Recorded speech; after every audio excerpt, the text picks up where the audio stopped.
रोग हम डाक्तर चिन्ह पारे औषध बाहर करें ना आज्ञा रोग केमती ये शरीरम व्याधि मंदिरम आप सबुआड़े देखुं मंदिर व्याधिर मंदिर कौटी अच्छे आज्ञा ये शरीर ये दुर्लभ शरीर ये शरीरटा हूँ व्याधिर मंदिर तेणु एमती व्याधि को घास कर ये मंदिर रंश पाइब तेणु आज्ञा कड़ीर कराल मूर्ति धारण करनी कर आसुची आसुची आसुची बेल है निकट देव हाईकोर्ट हेब लेमाल बट आज्ञा से लेमाल बट देखु आज्ञा आमे देखी नथिलु एते पत्थर आसी सेठी पड़िबो तीमाश्चर्यम मु देखिली पत्थर पड़ा मंदिर हम कि ना मुझे पारुनी आज्ञा ये मन करुच्ची प्रभुଙ୍କର कि कृपा आज ये पत्थर आसिक श्रद्धा बाल्य गदाई एटी हम महापुरुषर दिव्य रास दिव्य लीला तेणु महापुरुषर इच्छा आज्ञा सब आम हो गले 12 असुर आज्ञा आउ 4 अच्छा आज्ञा सर्वे होइबे एकाकार नथिब वेदर विचार आज्ञा समस्ते एकाकार हो बर्तमान आज्ञा देखु अभक्षा भक्ष्य कही अभक्षा भक्ष्य होटेल बाहर गोमांस आज्ञा आम हिंदू सनातन आमर धर्म जगन्नाथ आमर देवता जगतर नाथ जगन्नाथ जिते बेले बड़ बड़ विपद होइछि विपद हबार उद्देश्य हूँ कहीं विपदटा है आमको भाविबा पड़ो सतर्क ये विपदटा कहीं मु 4 चकिया गाड़ी चलाऊली आज्ञा गोटे साधारण कथा गोटे ड्राइवर 4 चकिया चलाऊला 4 चकिया समीक्षा करने कथा मुझे गाई मारली केतेटा कुकुर मारली केतेटा मनीष मारली कौन कली कौटी क्या हाथ भांगिली केतेटा धक्का कली जदि चा आगू को आउ 2-4 चक्का चलेला सी भाविया कथा मु बड़ गाड़ी चले तेणु आज्ञा केते बेले मात्रा अधिका हो जाऊँगी आम से ईश्वर को डाकुचे किंतु ईश्वर कहते बेलू सावधान सी कहते आगू को एमती एमती आसो माने एमती रोग आसूची असाध्य रोग आज्ञा एवं मुझे बुझिली दिल्ली रे हो गले 8,000 रु आज्ञा टपी गले करे ना से पुणी एमती आटाक कर हम मरब आमर महापुरुष कहते रोग हम डाक्तर चिन्ह पारे औषध बाहर करें ना आज्ञा रोग केमती ये शरीरम व्याधि मंदिरम आप सबुआड़े देखुं मंदिर व्याधिर मंदिर कौटी अच्छे आज्ञा ये शरीर ये दुर्लभ शरीर ये शरीरटा हूँ व्याधिर मंदिर तेणु एमती व्याधि को घास कर ये मंदिर रंश पाइब तेणु आज्ञा कड़ीर कराल मूर्ति धारण करनी कर आसुची आसुची आसुची बेल है निकट देव हाईकोर्ट हेब लेमाल बट आज्ञा से लेमाल बट देखु आज्ञा आमे देखी नथिलु एते पत्थर आसी सेठी पड़िबो तीमाश्चर्यम मु देखिली पत्थर पड़ा मंदिर हम कि ना मुझे पारुनी आज्ञा ये मन करुच्ची प्रभुଙ୍କର कि कृपा आज ये पत्थर आसिक श्रद्धा बाल्य गदाई एटी हम महापुरुषर दिव्य रास दिव्य लीला तेणु महापुरुषर इच्छा आज्ञा सब देश चाहते शांति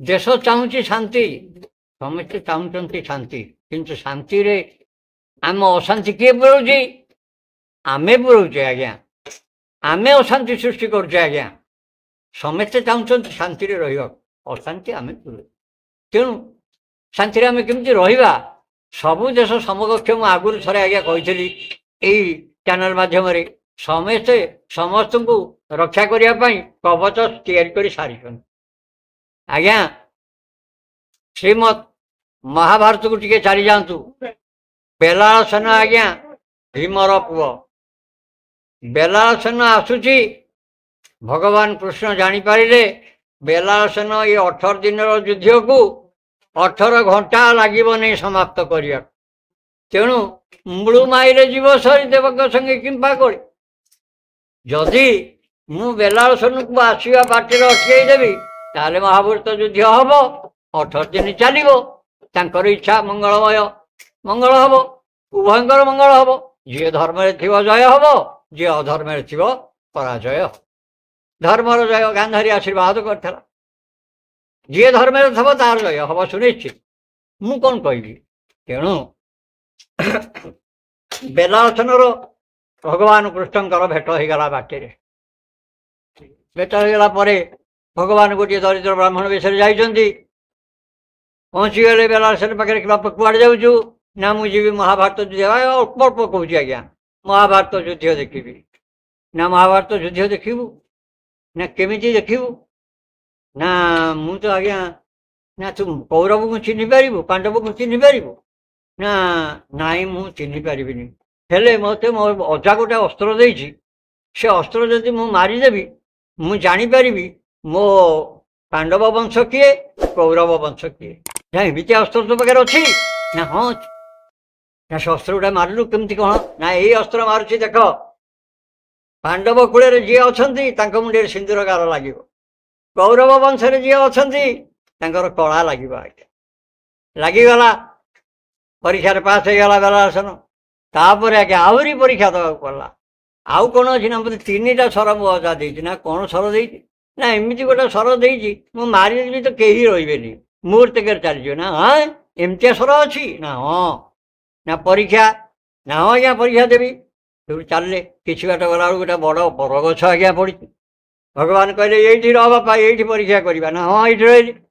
ସେଠି ରହିଲେ, କହିଲେ କ'ଣ ବର ତୋ ସର ଅଛି ଦେଖିବା। ଇଏ ବରଗଛ ତୁ ଗୋଟେ ମାରିଦେଲୁ ସର, ଦେଖିବା ସବୁ ପତ୍ରରେ କେମିତି କଣା ହେଇଯିବ। ସେ ପତ୍ର ପାଚିଥାଉ ତା ଭିତରେ କଣା ହବ, କଅଁଳିଆ ପତ୍ରରେ ବି କଣା ହବ।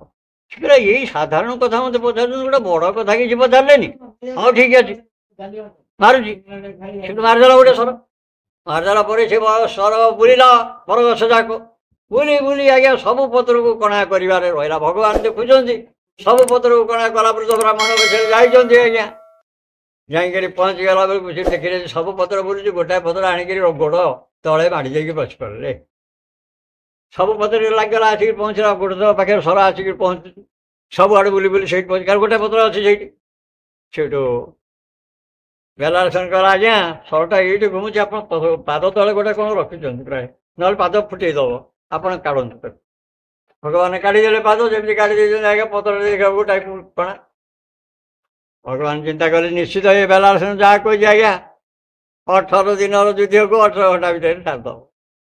ତାହେଲେ ମୁଁ ଭାବିଛି କ'ଣ 18 ଦିନ ଯୁଦ୍ଧ ଲାଗିବ? ଆଜ୍ଞା ସେ ତ ପବିତ୍ର, ତେଣୁ ନିଶ୍ଚିତ ଆଜ୍ଞା ପ୍ରଳୟ ହବ। ଆମର ମହାଭାରତ ଯୁଦ୍ଧ ହୋଇଥିଲା କୌରବ ପାଣ୍ଡବ, ଆଜ୍ଞା ଅସୁର ଦେବତା ସବୁବେଳେ ରହିଛନ୍ତି। ହବ ଆମେ ସାଧାରଣ କଥା ଦେଖୁନ, ସତ୍ୟ ଯାଇଛି, ସତ୍ୟ ରହିଛି। ଆମେ କେବଳ ଇତିହାସ ପଢ଼ି ପୁରାଣ ଶାସ୍ତ୍ର ବର୍ଣ୍ଣିତ କଥା ଶୁଣି କହୁଛେ ସତ୍ୟ ଯୁଗ ଠିକ। ତେଣୁ ସତ୍ୟ ଯୁଗ ନଷ୍ଟ ହେଇଯାଇଛି। ତୀର୍ଥୟା ଆସିଲା, ତୀର୍ଥୟା ବି ଗଲା। ତାର ନିଦର୍ଶନ ଆପଣ ରାମ ଲକ୍ଷ୍ମଣ ପୂଜା କଲେ, ବ୍ରହ୍ମା ବିଷ୍ଣୁ ମହେଶ୍ୱର ସତ୍ୟରେ ପୂଜା କଲେ, ଦ୍ୱାପରରେ କୃଷ୍ଣ ରାମ ରାଧା ପୂଜା କଲେ, ଜଗନ୍ନାଥ କଳିକି ଅବତାର ଧରିଲେ, କଳିଯୁଗରେ ଆପଣ ଜଗନ୍ନାଥଙ୍କୁ ପୂଜା କଲେ। ତେଣୁ ଆପଣ ଯେଉଁଥିରୁ ଜାଣିପାରନ୍ତୁ ସତ୍ୟ ଯାଇଛି, ସତ୍ୟ ଚାଲିଯାଇଛି, ସତ୍ୟର ନିଦର୍ଶନ ଅଛି। ବ୍ରହ୍ମା ବିଷ୍ଣୁ ମହେଶ୍ୱର ତ୍ରିନାଥ ମେଳା ହେଉଛି, ସତ୍ୟର ଅବତାର ଅଛି, ମାନିବାକୁ ପଡ଼ିବ। ତୀର୍ଥୟା ଯାଇଛି, ରାମଚନ୍ଦ୍ର ଲକ୍ଷ୍ମଣ ସୀତା ବୀର ହନୁମାନ ଯେତେବେଳେ ପୂଜା ହେଉଛନ୍ତି, ତେଣୁ ତୀର୍ଥୟା ଯାଇଛି, ତାର ନିଦର୍ଶନ ଆମେ ପୂଜା କରୁଛୁ ତାଙ୍କୁ। ଦ୍ୱାପର କୃଷ୍ଣ ବଳରାମ ରାଧା, ଆଜ୍ଞା ଦୋଳଯାତ୍ରା କରୁଛେ, କୃଷ୍ଣ ବଳରାମ ରାଧାଙ୍କୁ ଦେଖୁଛେ, ତାଙ୍କ ନିଦର୍ଶନ ବି ଆମେ ପାଇଲେ। ବର୍ତ୍ତମାନ କଳିଯୁଗ ଚାଲିଛି ଆଜ୍ଞା, ଜଗନ୍ନାଥ ବଳଭଦ୍ର ସୁଭଦ୍ରା, ଜଗନ୍ନାଥଙ୍କୁ ଦେଖୁଛେ, ବଳଭଦ୍ରଙ୍କୁ ସୁଭଦ୍ରାଙ୍କୁ କେମିତି ନିଦର୍ଶନ କଳିଯୁଗ।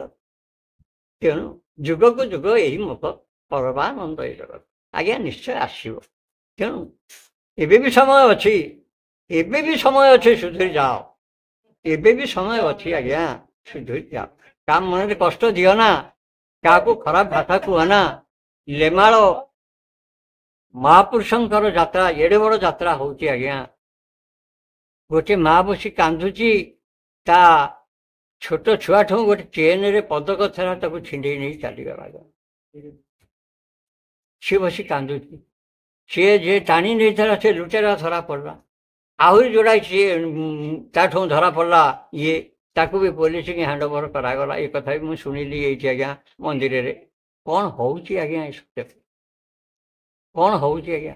ଲେମାଳ ମୁଁ ଆଜ୍ଞା 30 ବର୍ଷ କି 40 ବର୍ଷ ହେବ ଜ୍ୟେଷ୍ଠପୁର ନେଇକି ଯାଇପାରୁନି, କାରଣ ମୋର ତ ଆଜ୍ଞା ପାଦ ମେକ ନଗଚ୍ଛତି, मोर शरीर खराब है जोड़ाए ब्रेन स्ट्रोक सरीगला एपट पारालिसिस हाई ब्लड प्रेसर तेणु कहीं इच्छा करी ये सकल तीर्थ तु चरणे बद्रिका जीवी की कारणे प्रभु ये तुम दर्शन कर